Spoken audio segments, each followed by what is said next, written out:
ನಮಸ್ಕಾರ ಸ್ನೇಹಿತರೆ, rice up you ಚಾನಲ್ನ ಎಪಿಸೋಡ್ 1ಗೆ ಸ್ವಾಗತ. ನಾನು ನಿಮ್ಮ ಸೃಜನ್ ಗೌಡ. ಸ್ನೇಹಿತರೆ, 15ರಿಂದ 25 ವರ್ಷದ ಪ್ರತಿಭಾವಂತ ಯುವಕರು ತಮ್ಮ ಕರಿಯರ್ನ ಚೂಸ್ ಮಾಡೋ ಟೈಮಲ್ಲಿ ಯಾಕೆ ಪ್ರಾಬ್ಲಮ್ಸ್ನ ಫೇಸ್ ಮಾಡ್ತಿದ್ದಾರೆ? ಹಾಗಾದರೆ ಅವರು ಬುದ್ಧಿವಂತ ಅಲ್ವಾ ಅಥವಾ ಶ್ರಮ ಪಡಲ್ವಾ? ಸ್ನೇಹಿತರೆ, ಇವೆರಡೂ ಮಾಡ್ತಾರೆ, ಆದರೆ ಇನ್ನೂ ಡೀಪ್ ಆಗಿದೆ ಸಮಸ್ಯೆಗಳು. ಹಾಗಾದರೆ ಇಂದಿನ ಯುವಕರ ಭವಿಷ್ಯವನ್ನು ಹಾಳು ಮಾಡುತ್ತಿರುವ 4 ಪ್ರಮುಖ ಕಾರಣಗಳ ಬಗ್ಗೆ ಈ ವಿಡಿಯೋದಲ್ಲಿ ಡಿಸ್ಕಸ್ ಮಾಡೋದ ಬನ್ನಿ. ಇಂದಿನ ಇನ್ಫಾರ್ಮೇಟಿವ್ ವರ್ಲ್ಡಲ್ಲಿ ನಮಗೆ ತುಂಬ ಕರಿಯರ್ ಆಪರ್ಚುನಿಟೀಸ್ ಇದ್ದಾವೆ. ಉದಾಹರಣೆಗೆ ಮೆಡಿಕಲ್, ಇಂಜಿನಿಯರಿಂಗ್ ಅಥವಾ ಬಿಸ್ನೆಸ್ ಅಥವಾ ಕಂಟೆಂಟ್ ಕ್ರಿಯೇಷನ್, ಯೂಟ್ಯೂಬ್, ಈ ಥರ ರಿಲೇಟೆಡ್ ಆಪರ್ಚುನಿಟೀಸ್ ತುಂಬ ಇದ್ದರೂ ಕೂಡ ಈಗಿನ ಯುವಕರು ತುಂಬ ಪ್ರಾಬ್ಲಮ್ನ ಫೇಸ್ ಮಾಡ್ತಾ ಇದ್ದಾರೆ. ಯಾವ ಕರಿಯರ್ನ ಚೂಸ್ ಮಾಡ್ಬೋದು? ಹಾಗಾದರೆ ಯಾಕೆ ಈ ಇಶ್ಯೂನ ಫೇಸ್ ಮಾಡ್ತೀವಿ? ಸ್ನೇಹಿತರೆ, 15ರಿಂದ 25 ವರ್ಷದಲ್ಲಿ ನಾವು ನಮ್ಮ ಕರಿಯರ್ನ ಚೂಸ್ ಮಾಡ್ಕೋಬೇಕು. ಯಾಕಂದರೆ ಒಂದು ಬಿಲ್ಡಿಂಗ್ಗೆ ಯಾವ ಥರ ಬೇಸ್ಮೆಂಟ್ ಗಟ್ಟಿ ಮುಖ್ಯನೋ ಅದೇ ಥರ ನಮ್ಮ ಲೈಫಲ್ಲಿ ಈ 15ರಿಂದ 25 ವರ್ಷದಲ್ಲಿ ನಾವೇನು ಕರಿಯರ್ನ ಚೂಸ್ ಮಾಡ್ಕೋತೀವಿ ಅದು ನೆಕ್ಸ್ಟ್ ನಮ್ಮ 30 ವರ್ಷದ ಜೀವನವನ್ನು ಡಿಸೈಡ್ ಮಾಡ್ತೀವಿ ಸ್ನೇಹಿತರೆ. ಹಾಗಾದ್ರಿಂದ ನಾವು ಬೆಟರ್ ಪ್ರಾಪರ್ ಕರಿಯರ್ನ ಬೇಗ ಚೂಸ್ ಮಾಡ್ಕೊಳ್ಳೋದು ಒಳ್ಳೆಯದು ಅಂತ ಹೇಳ್ತಾ ರೈಸ್ ಅಪ್ ಯು ಚಾನಲ್ಗೆ ಮತ್ತೊಮ್ಮೆ ಸ್ವಾಗತ. ನಾನು ಸೃಜನ್ ಗೌಡ.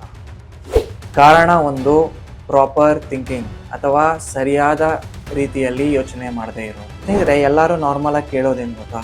ಯಾರ ಹತ್ರನಾದರೂ ಹೋಗಿ ಯಾವ ಕೋರ್ಸ್ ಮಾಡಿದ್ರೆ ಬೆಟರ್, ಯಾವುದು ಚೆನ್ನಾಗಿರುತ್ತೆ ಅಂತ ಕೇಳ್ತೀರಾ. ಅದು ಕಾಮನ್, ಬಟ್ ಅದು ಒಳ್ಳೆಯದೇ. ಅದಕ್ಕಿಂತ ಮುಂಚೆ ಫಸ್ಟ್ ನಿಮ್ಮನ್ನು ನೀವು ಕೇಳ್ಕೋಬೇಕು, ನನ್ನ ಸ್ಟ್ರೆಂತ್ ಏನು, ನನ್ನ ಸ್ಕಿಲ್ ಏನು, ಮತ್ತು ಮುಂದಿನ 10 ವರ್ಷದಲ್ಲಿ ನನ್ನ ಲೈಫ್ ಸ್ಟೈಲ್ ಯಾವ ಥರ ಇರಬೇಕು ಅನ್ನೋದು ಇದು ಮೊದಲಿಗೆ ಕೇಳಬೇಕು. ಹಾಗಾದ್ರಿಂದ ಫಸ್ಟ್ ನಿಮ್ಮ ಮೇಲೆ ನಿಮಗೆ ಕ್ಲಾರಿಟಿ ಇರಬೇಕು. ನನಗೆ ಏನು ಬೇಕು, ಯಾವಾಗ ಬೇಕು, ಆ ಕೆಲಸ ನನಗೆ ಮಾಡಬೇಕಾದ್ರೆ ಸ್ಕಿಲ್ ಏನಿರಬೇಕು, ಸ್ಟ್ರೆಂತ್ ಏನಿರಬೇಕು. ಸೊ ಇದ್ರ ಬಗ್ಗೆ ನೀವು ಡೀಟೇಲಾಗಿ ಡಿಸ್ಕಸ್ ಮಾಡಿಕೊಂಡು ಫಸ್ಟ್ ನಿಮ್ಮ ಮೇಲೆ ನಿಮಗೆ ಕ್ಲಾರಿಟಿ ತಗೊಳ್ಳಿ. ಅದಾದಮೇಲೆ ಏನಾಗುತ್ತೆ, ಆಟೋಮೆಟಿಕ್ಕಾಗಿ ನಿಮ್ಮ ಕರಿಯರ್ ಕ್ಲಾರಿಟಿ ಕೂಡ ಬರುತ್ತೆ. ಹಾಗಾದ್ರಿಂದ career clarity starts with self clarity. ಅಂದರೆ ಫಸ್ಟ್ ನಿಮ್ಮ ಮೇಲೆ ಕ್ಲಾರಿಟಿ ಇದ್ದರೆ ಆಟೋಮೆಟಿಕ್ಕಾಗಿ ನಿಮ್ಮ ಕರಿಯರ್ ಮೇಲೆ ಕ್ಲಾರಿಟಿ ಬರುತ್ತೆ ಸ್ನೇಹಿತರೆ. ಕಾರಣ 2, ಬ್ಲೈಂಡ್ಲಿ ಫಾಲೋಯಿಂಗ್ ಅದರ್ಸ್. ಸ್ನೇಹಿತರೆ, ನಿಮ್ಮ ಕರಿಯರ್ ಚೂಸ್ ಮಾಡೋ ಟೈಮಲ್ಲಿ ನೀವು ನಾರ್ಮಲಾಗಿ ಏನು ಮಾಡ್ತೀರಾ ಗೊತ್ತಾ? ನಿಮ್ಮ ಫ್ರೆಂಡ್ ಯಾವ ಕೋರ್ಸ್ನ ಜಾಯ್ನ್ ಆಗ್ತಾನೆ ಅಥವಾ ನಿಮ್ಮ ಫ್ರೆಂಡ್ಸ್ ಯಾವುದ ಜಾಬ್ ಬಗ್ಗೆ ಆಸಕ್ತಿ ಇದ್ದಾನೆ, ನೀವು ಕೂಡ ಅದಕ್ಕೆ ಟೈಮ್ ಜಾಸ್ತಿ ಕೊಡ್ತಾ ಹೋಗ್ತೀರಾ. ಸ್ನೇಹಿತರೆ, ಇದೇ ತುಂಬ ತಪ್ಪು ನೀವು ಮಾಡೋ ಲೈಫಲ್ಲಿ. ಯಾಕಂದರೆ ನಿಮ್ಮ ಗೋಲ್ ಡಿಫ್ರೆಂಟ್ ಇರುತ್ತೆ, ನಿಮ್ಮ ಫ್ರೆಂಡ್ ಗೋಲ್ ಡಿಫ್ರೆಂಟ್ ಇರುತ್ತೆ. ಹಾಗಾದ್ರಿಂದ ನಿಮ್ಮ ಫ್ರೆಂಡ್ ಮೆಡಿಕಲ್ ಜಾಯ್ನ್ ಆದರೆ ನೀವು ಕೂಡ ಹೋಗಿ ಮೆಡಿಕಲ್ ಜಾಯ್ನ್ ಆಗ್ಬಿಡ್ತೀರಾ. ನಿಮ್ಮ ಫ್ರೆಂಡ್ ಇಂಜಿನಿಯರಿಂಗ್ ಜಾಯ್ನ್ ಆದರೆ ನೀವು ಕೂಡ ಇಂಜಿನಿಯರಿಂಗ್ ಜಾಯ್ನ್ ಆಗ್ಬಿಡ್ತೀರಾ. ಅಥವಾ ನಿಮ್ಮ ಫ್ರೆಂಡ್ ಬಿಸ್ನೆಸ್ ಸ್ಟಾರ್ಟ್ ಮಾಡಿದ್ರೆ ನೀವು ಕೂಡ ಬಿಸ್ನೆಸ್ ಸ್ಟಾರ್ಟ್ ಮಾಡಿಬಿಡ್ತೀರಾ. ಬಟ್ ಫೈನಲಿ ನಿಮ್ಮ ಫ್ರೆಂಡ್ ಗ್ರೋತ್ ಬರ್ತಾನೆ, ನೀವು ಬರಲ್ಲ. ಯಾಕೆ ಗೊತ್ತಾ? ಯಾಕಂದರೆ ಆ ಒಂದು ಫೀಲ್ಡಲ್ಲಿ ನಿಮ್ಮ ಫ್ರೆಂಡ್ ಸ್ಕಿಲ್, ಸ್ಟ್ರೆಂತ್ ಅಥವಾ ಅವನ ಕ್ಲಾರಿಟಿ ತುಂಬ ಚೆನ್ನಾಗಿರುತ್ತೆ, ಬಟ್ ನಿಮಗೆ ಆ ಫೀಲ್ಡಲ್ಲಿ ಕ್ಲಾರಿಟಿ ಇರೋದಿಲ್ಲ. ಅದಕ್ಕೆ ನೀವು ಫೇಲ್ ಆಗ್ತೀರಾ.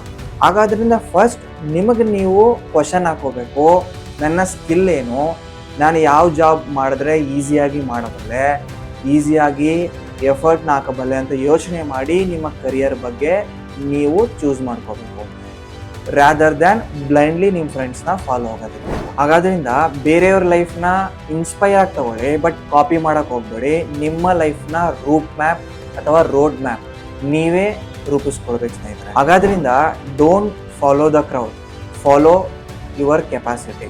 ಅಂದರೆ ಎಲ್ಲರನ್ನೂ ಬ್ಲೈಂಡಾಗಿ ಫಾಲೋ ಆಗೋದಕ್ಕಿಂತ ನನ್ನ ಕೆಪಾಸಿಟಿ ಏನು, ನನ್ನ ಸ್ಟ್ರೆಂತ್ ಏನು ಅಂತ ಯೋಚನೆ ಮಾಡಿ ಅದನ್ನು ಫಾಲೋ ಮಾಡ್ಕೊಂಡು ಹೋಗಿ ನಿಮ್ಮ ಕರಿಯರಲ್ಲಿ ಈಸಿಯಾಗಿ ಸಕ್ಸಸ್ ಆಗ್ತೀರಾ. ಕಾರಣ 3, ಮೋರ್ ಡಿಸ್ಟ್ರಾಕ್ಷನ್. ಸ್ನೇಹಿತರೆ, ಈ ಒಂದು ಡಿಜಿಟಲ್ ವರ್ಲ್ಡಲ್ಲಿ ನಾವು ಫಸ್ಟ್ ಡಿಸ್ಟ್ರಾಕ್ಟ್ ಆಗೋದೇ ಸೋಷಿಯಲ್ ಮೀಡಿಯಾಗೆ.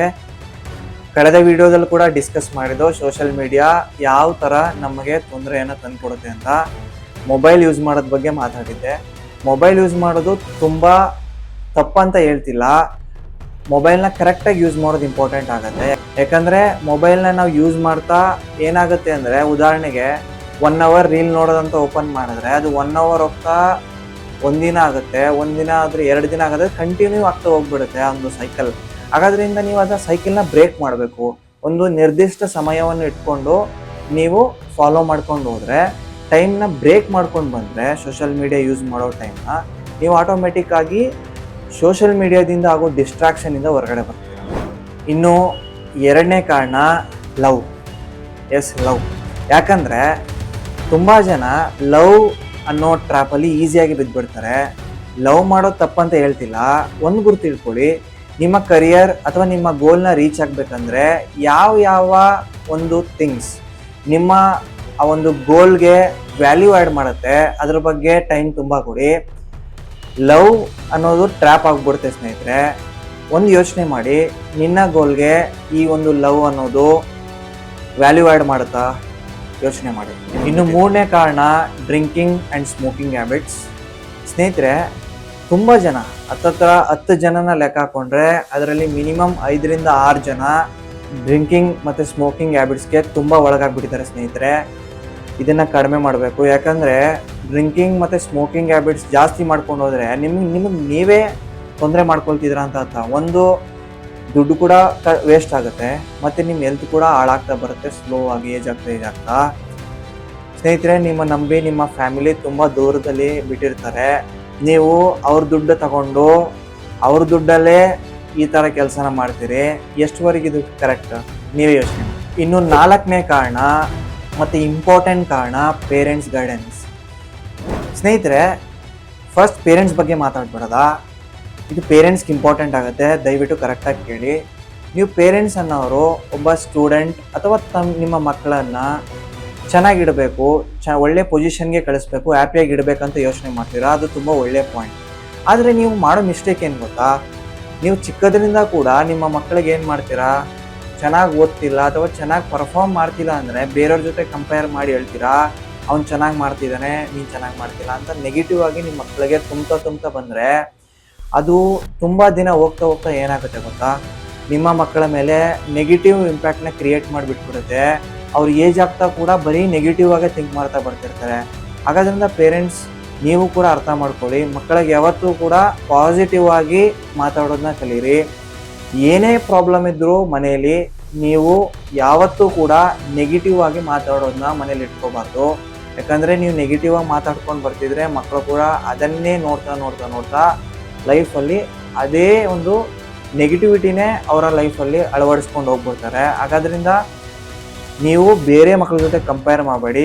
ನಿಮ್ಮ ಮಕ್ಕಳ ಅದಕ್ಕೆ ಟೈಮ್ ಕೊಟ್ಟು ಅವರ ಟ್ಯಾಲೆಂಟ್ ಏನು, ಯಾವ ಫೀಲ್ಡಲ್ಲಿ ಅವ್ರು ಹೋಗ್ಬಲ್ಲರು, ಸೊ ಇದರ ಬಗ್ಗೆ ನೀವು ಡೀಟೇಲ್ ಆಗಿ ನೋಡಿಕೊಂಡು ಮುಂದೆ ಹೋಗೋದು ಇಂಪಾರ್ಟೆಂಟ್ ಆಗುತ್ತೆ.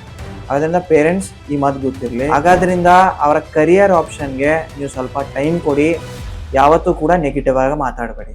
ಫೈನಲಿ, ನಿಮ್ಮ ಕರಿಯರ್ ಲಕ್ಕಿಂದ ಬರಲ್ಲ ಸ್ನೇಹಿತರೆ. ನಿಮ್ಮ ಪ್ರಾಪರ್ ಎಫರ್ಟ್, ಹಾರ್ಡ್ ವರ್ಕ್ ಮತ್ತು ನಿಮ್ಮ ಕನ್ಸಿಸ್ಟೆನ್ಸಿಯಿಂದ ನಿಮ್ಮ ಕರಿಯರ್ ಅನ್ನೋದು ಬಿಲ್ಡ್ ಆಗುತ್ತೆ. ಹಾಗಾದ್ರಿಂದ ಈ ಒಂದು 4 ಪ್ರಮುಖ ಮಿಸ್ಟೇಕ್ಸನ್ನು ಅವಾಯ್ಡ್ ಮಾಡಿ. 1, ಪ್ರಾಪರಾಗಿ ಥಿಂಕ್ ಮಾಡಿ. 2, ಫ್ರೆಂಡ್ಸ್ನ ಬ್ಲೈಂಡಾಗಿ ಫಾಲೋ ಆಗಬೇಡಿ. 3, ಡಿಸ್ಟ್ರಾಕ್ಷನ್ ಇಂದ ಆದಷ್ಟು ದೂರ ಇರಿ. 4, ಪ್ರಾಪರ್ ಪೇರೆಂಟ್ಸ್ ಗೈಡೆನ್ಸ್ ಜೊತೆ ನೀವು ಮುಂದೆ ಹೋಗಿದ್ದೇ ಆದರೆ ನಿಮ್ಮ ಬೆಸ್ಟ್ ಕರಿಯರ್ ಔಟ್ಪುಟ್ಟಿಂದ ನೀವು ಹೊರಗಡೆ ಬರ್ತೀರಾ ಆ್ಯಂಡ್ ಪ್ರಾಪರ್ ಲೈಫ್ ಸ್ಟೈಲ್ ಕೂಡ ಡೆವಲಪ್ ಮಾಡ್ತೀರಾ ಅಂತ ಹೇಳ್ತಾ, ಈ 4 ಸಮಸ್ಯೆಯಲ್ಲಿ ನೀವು ಯಾವ್ದು ಫೇಸ್ ಮಾಡ್ತೀರಾ ಕಮೆಂಟ್ ಸೆಕ್ಷನಲ್ಲಿ ಕಮೆಂಟ್ ಮಾಡಿ. ಈ ವಿಡಿಯೋ ನಿಮ್ಗೆ ಇಷ್ಟ ಆಗಿದ್ರೆ ಲೈಕ್ ಮಾಡಿ, ಶೇರ್ ಮಾಡಿ ಅಂತ ಹೇಳ್ತಾ ಮತ್ತೊಂದು ಇನ್ಫಾರ್ಮೇಟಿವ್ ವಿಡಿಯೋ ಜೊತೆ ನಿಮ್ಮ ಮುಂದೆ ಸಿಗ್ತೀನಿ. ನಮಸ್ಕಾರ.